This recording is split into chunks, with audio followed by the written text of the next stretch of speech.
ठीक है, आपके अपने यूट्यूब चैनल एग्जाम पैरा पर मैं फार्मासिस्ट रॉबिन सिंह एक बार फिर से आप सभी के लिए लेकर के आया हूँ इम्पॉर्टेंट क्वेश्चन पेपर। और ये क्वेश्चन पेपर इम्पॉर्टेंट रहेगा आपके आगामी जो फार्मासिस्ट एग्ज़ाम है उसके लिए। आपको पैटर्न पता चलेगा किस पैटर्न पे क्वेश्चंस आते हैं और कैसे क्या क्वेश्चंस रहते हैं, क्या क्वेश्चन पूछने का तरीका रहता है, क्या क्वेश्चंस का लेवल रहता है। तो ये जो पेपर है हमारा एम्स भुवनेश्वर फार्मासिस्ट का है और जो कि ग्रेड सेकेंड फार्मासिस्ट का एग्ज़ाम था। ये ग्रेड सेकंड था फार्मासिस्ट का एग्ज़ाम और काफ़ी अच्छे क्वेश्चंस आए थे। आप क्वेश्चंस का लेवल खुद देखिए, तब आपको पता चलेगा कि आपको किस तरीके के जो है क्वेश्चंस प्रोवाइड कराए जाते हैं, ठीक है ना। तो जैसा कि मैं हमेशा कहता हूँ कि जो लास्ट ईयर के पेपर होते हैं उनको आपको देखना चाहिए। और कोई भी एग्ज़ाम हो आप लास्ट ईयर के पेपर तैयार करिए, कुछ ना तैयार करिए, तो आपका जो आने वाला एग्ज़ाम होगा वो आपका अच्छा होगा। देखिए अभी इस पर कितने सारे क्वेश्चन हैं, सारे लास्ट ईयर के क्वेश्चन हैं। मोस्ट ऑफ द क्वेश्चन जो है लास्ट ईयर के हैं, ठीक है ना। अभी देखिए पहला क्वेश्चन क्या कह रहा है। कह रहा है primary symptoms of syphilis in its initial stage. जो प्राइमरी सिम्टम्स होते हैं सिफेलिस का जो प्राइमरी सिम्टम्स होता है इसकी स्टार्टिंग की कंडीशन पे। इनिशियल स्टेज का मतलब क्या हो रहा है, जब ये शुरू ही हो रहा होता है, जैसे ही सिफेलिस के सिम्टम्स आते हैं तो प्राइमरी सिम्टम्स क्या होंगे जाकर के स्टार्टिंग कंडीशन में। तो आप बताएंगे जेनाइटल सोर्स और अल्सर। जेनाइटल्स जो जेनाइटल ऑर्गन्स होते हैं वहाँ पे अल्सर्स हो सकते हैं या सोर्स हो सकता है, ठीक है ना। तो primary symptoms of syphilis in its initial stage genital source और अल्सर्स। फिर अगले क्वेश्चन की तरफ बढ़ेंगे। देखिए अगला क्वेश्चन क्या कह रहा है, काफ़ी अच्छा क्वेश्चन है और इसमें आपका जो आंसर है वो भी इनबिल्ड है, ठीक है ना। तो देखिए क्या कह रहा है, component of the central nervous system responsible for processing sensory information and higher order thinking. तो आप आंसर कर देंगे सेरिब्रम। सेरिब्रम जो हमारा 2/3 पार्ट होता है, पूरे ब्रेन का 2/3 हिस्सा होता है cerebrum. Cerebrum is the largest part of the brain. Brain को जो हमारे 3 पार्ट होते हैं, अग्र मस्तिष्क, मध्य मस्तिष्क और पश्च मस्तिष्क, ठीक है ना। यानी अगला जो मस्तिष्क होता है वो हो गया जाकर के जो मध्य मस्तिष्क होता है और जो पीछे का भाग होता है उसमें से सबसे बड़ा जो हमारा होता है पूरे पूरे ब्रेन में, अगर हमारा सबसे बड़ा पार्ट होता है वो होता है cerebrum. Cerebrum, mid brain, medulla oblongata, pons, तो ये सारे पार्ट होते हैं, ठीक है ना। और इसी की बात हो रही है यहाँ पे। तो जो सबसे बड़ा पार्ट होता है वो होता है सेरिब्रम और सेरिब्रम का काम क्या होता है, component of the central nervous system, जो कि रिस्पॉन्सिबल होता है जाकर के प्रोसेसिंग ऑफ सेंसरी इन्फॉर्मेशन, जो सेंसरी इन्फॉर्मेशन होती है, एंड हायर ऑर्डर थिंकिंग, और जो हायर ऑर्डर थिंकिंग होती है यानी जो हमारे सोचने समझने की क्षमता होती है वो किस पार्ट में होती है ब्रेन के, तो आप बताएंगे सेरिब्रम में होती है और सेरिब्रम, ठीक है ना। फिर अगले क्वेश्चन की तरफ बढ़ेंगे जाकर के।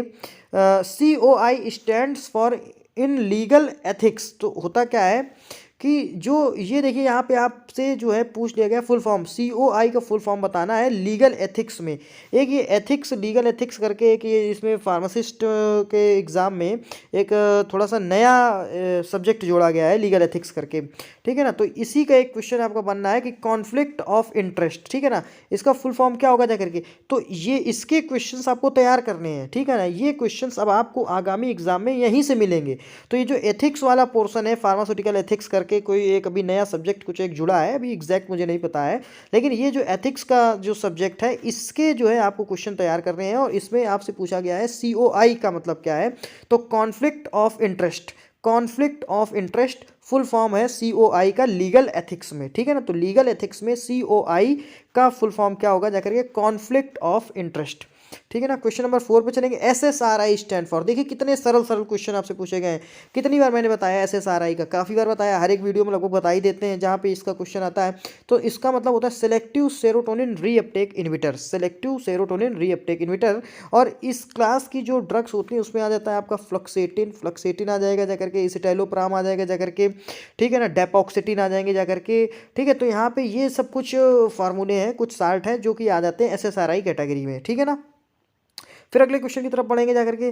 देखिए क्या कह रहा है, अगला क्वेश्चन कह रहा है in non sterile manufacturing what is does limbs signify. जब नॉन स्टेराइल मैन्युफैक्चरिंग कर रहे होते हैं जाकर के तो वहाँ पे लिम्स का मतलब क्या होता है, LIMS का मतलब क्या होता है जाकर के, in non sterile manufacturing. Sterile का मतलब होता है एक तरीके से पेरेंट्रल प्रोडक्ट, ठीक है ना, पेरेंट्रल प्रोडक्ट। स्टेराइल, हालांकि स्टेरिलिटी सब में मेंटेन की जाती है, लेकिन यहाँ पे नॉन स्टेराइल का मतलब जो पेरेंट्रल नहीं होंगे एक तरीके से, ठीक है ना।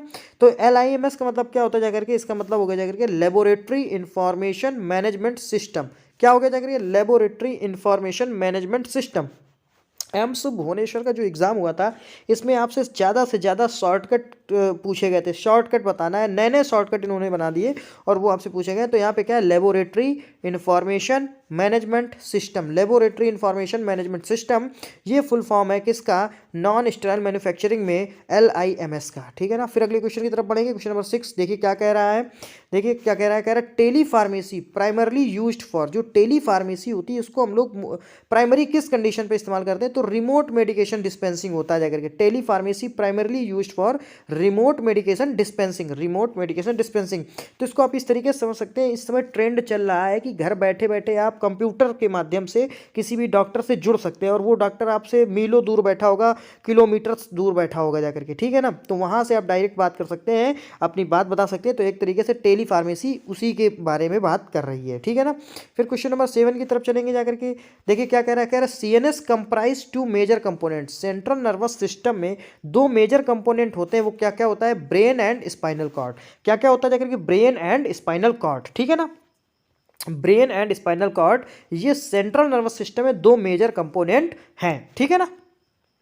फिर अगले क्वेश्चन की तरफ बढ़ेंगे। क्वेश्चन नंबर 8 क्या कह रहा है, देखिए spinal cord is not the part of brain. ये याद रखना कि जो स्पाइनल कॉर्ड है हमारा, ये ब्रेन का पार्ट नहीं होता है। ठीक है ना। ब्रेन का पार्ट नहीं होता, मेडुला ऑब्लंगेटा तक में ब्रेन का पार्ट है, लेकिन ये स्पाइनल कॉर्ड हमारा जो है ये ब्रेन का पार्ट नहीं है। फिर कह रहा है common example of antiviral drug. Antiviral drug का कॉमन एग्जांपल बताओ। देखिए पेपर का लेवल कोई ज़्यादा हार्ड नहीं है, टफ नहीं, मीडियम लेवल का पेपर है, आराम से आप कर सकते हैं अगर थोड़ा बहुत भी पढ़ा हुआ है। तो अभी देखिए एंटीवायरल ड्रग, अब अगर एंटीवायरल ड्रग का आपको क्लासिफिकेशन याद है तो यहाँ पे कैटेगरी याद करने की जरूरत ही नहीं, ओसेल्टामिविर आपको सीधे सीधे आंसर मार देना है।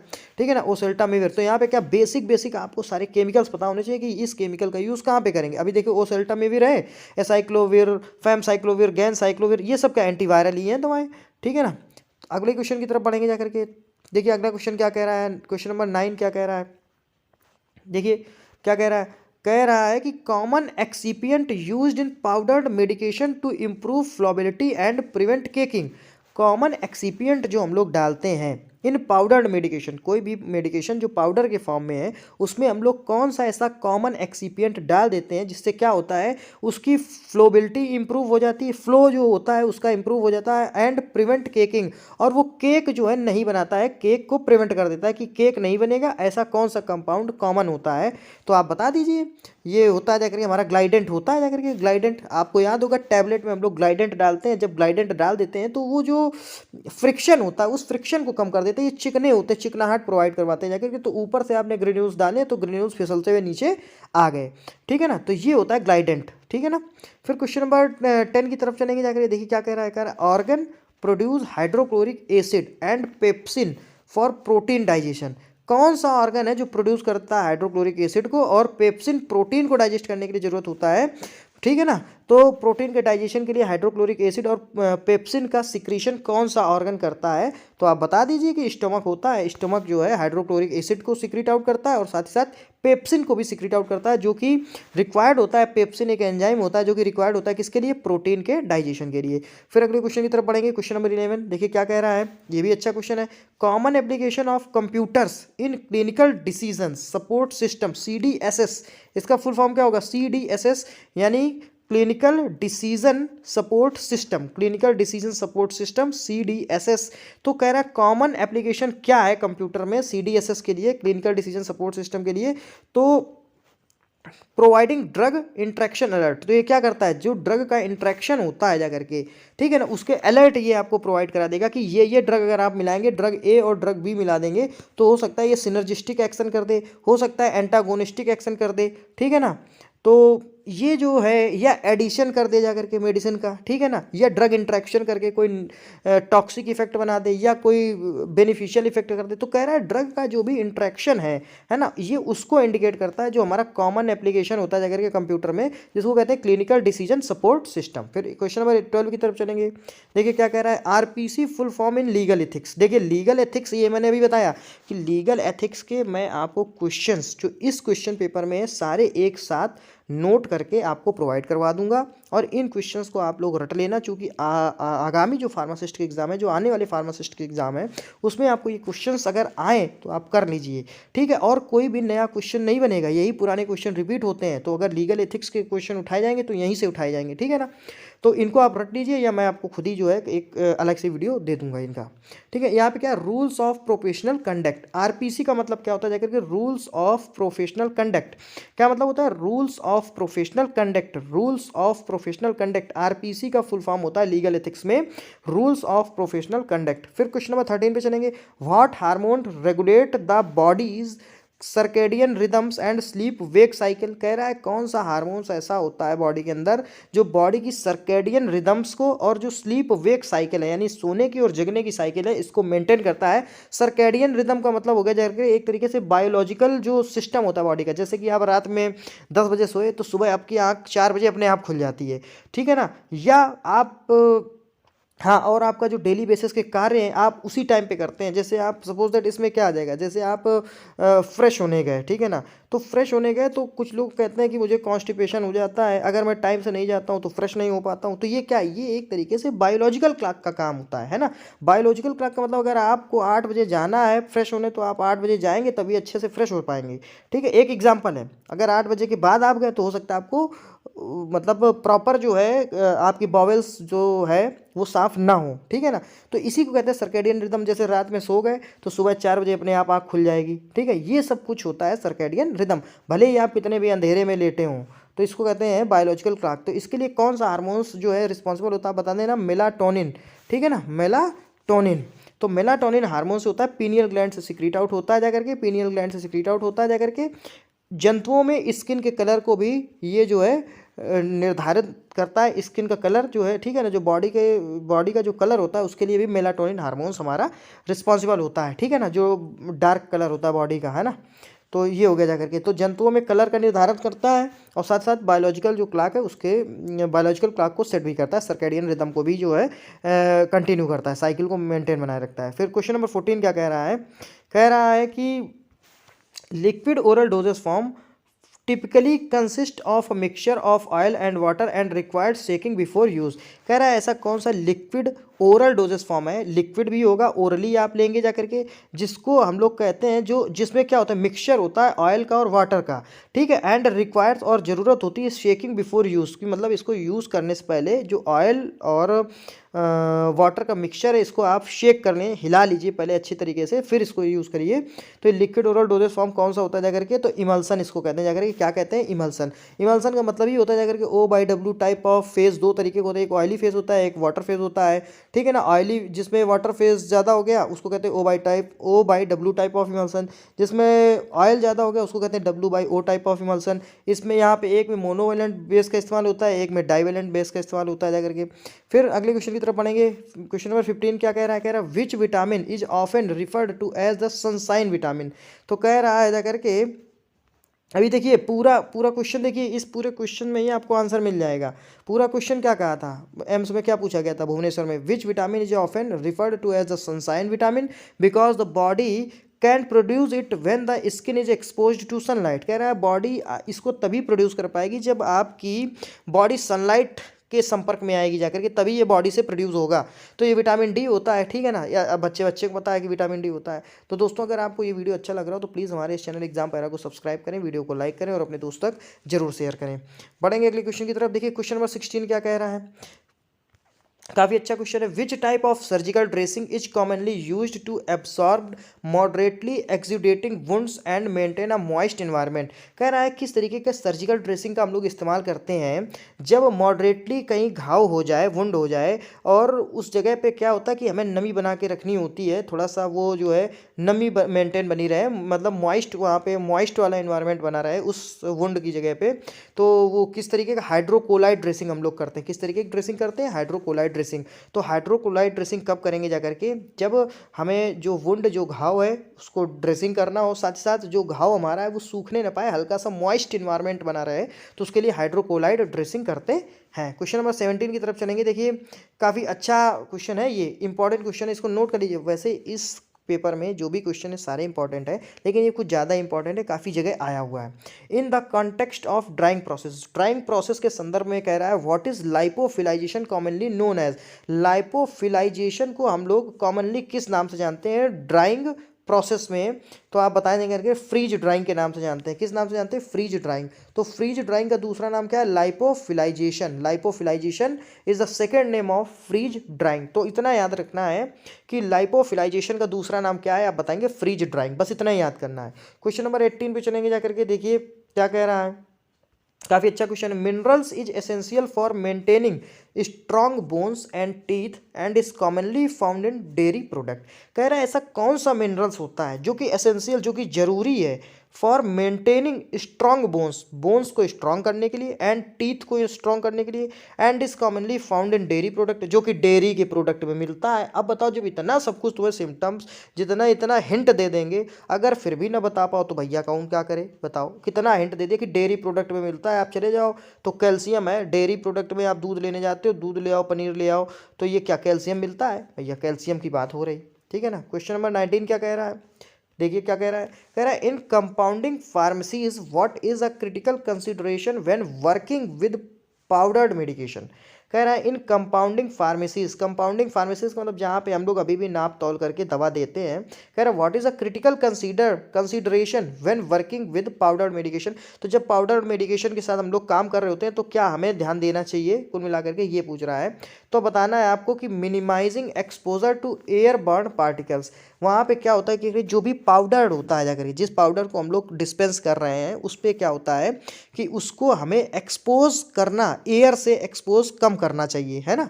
यहाँ कह रहा है मिनिमाइजिंग यानी कम करिए, एक्सपोजर का मतलब एक तरीके से टच में लाना, किसके? एयर बॉर्न पार्टिकल्स के। ऐसे पार्टिकल्स जो एयर में बॉर्न हो जाते हैं या एयर बॉर्न पार्टिकल होते हैं जो हवा में टहलते रहते हैं, ऐसे पार्टिकल्स के संपर्क में हमारा जो पाउडर है वो ना आए, ठीक है, जब हम पाउडर की डिस्पेंसिंग कर रहे हों। तो कुल मिलाकर के इसका ये मतलब है कि in compounding pharmacies what is a critical consideration when working with powdered medication. जब भी आप पाउडर्ड मेडिकेशन के साथ काम कर रहे हो तो आप ये ध्यान रखें कि वो पाउडर्ड मेडिकेशन सीधे जो है हमारा हवा में जो भी एयर बॉर्न पार्टिकल्स हैं उनके संपर्क में ना है, नहीं तो हमारा पाउडर जो है वो फॉरेन पार्टिकल उसमें मिक्स हो जाएगा और वो एक तरीके से कॉन्टामिनेटेड हो जाएगा जाकर के, ठीक है ना।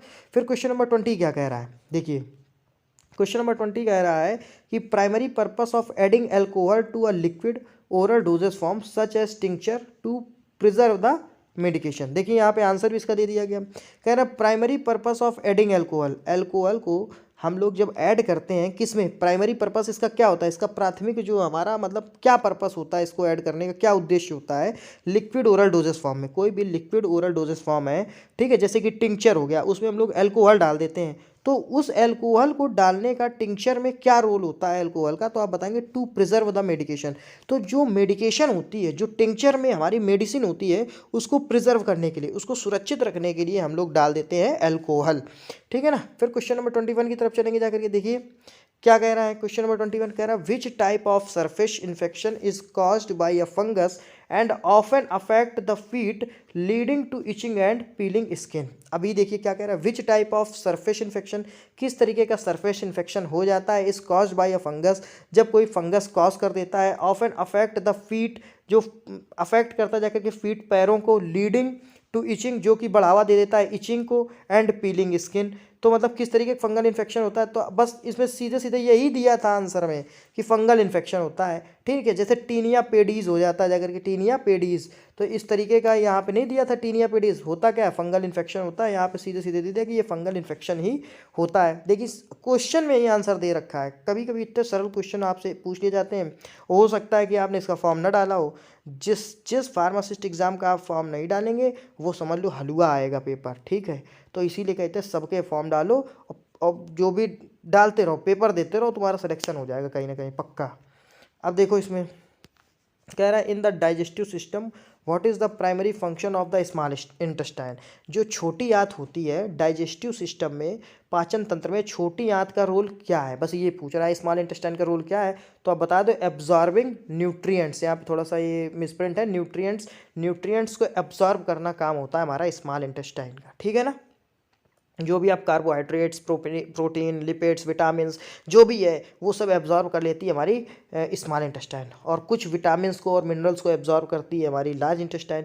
हालांकि लार्ज इंटेस्टाइन तक पहुँचते पहुँचते चीज़ें कम हो जाती हैं, ठीक है ना। क्वेश्चन नंबर 23 पे चलेंगे जाकर के। देखिए क्या कह रहा है 23 नंबर ऑफ क्वेश्चन। क्या कह रहा है, कह रहा primary purpose of anti spasmodic drug in drug classification. जब भी आप ड्रग का क्लासिफिकेशन पढ़ते हैं तो उसमें एंटी स्पास्मोडिक ड्रग के बारे में हम लोग पढ़ते हैं जाकर के।